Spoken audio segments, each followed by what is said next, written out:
আপনাকে এখনো জানতে পারেনি। এই জাস্ট নাম জানলাম।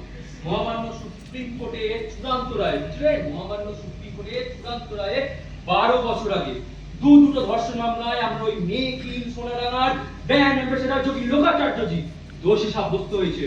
তার মানে ধর্মগুরু নিয়ে রাজনীতি ব্যবসায় জোর ধাক্কা। দড়ি ধরে মারো টান, রাজা হবে খান খান।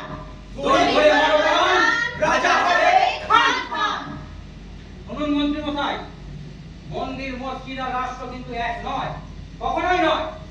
ম্যাডাম, আপনি নিশ্চিন্তে থাকুন। এই 20 বিঘা জমি মুক্ত মনের মুক্ত ধারায় দিয়ে দেওয়া। এর জন্য আমি জনস্বার্থে একাধিক মামলা করেছি। মামলা না, জাস্ট হেডে করে দেবো। দেখুন চেষ্টা করে পারেন কিনা। আপনারা গোটা রাষ্ট্রটাকেই হেঁটে ঘপ করে দিচ্ছে।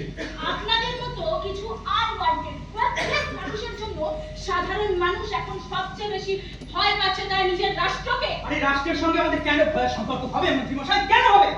একটা গণতান্ত্রিক রাষ্ট্র কেন সুরের ফোঁড়ে গেলে একটা সন্ত্রাসের রাষ্ট্রে পরিণত হবে? কেন কেন কেন?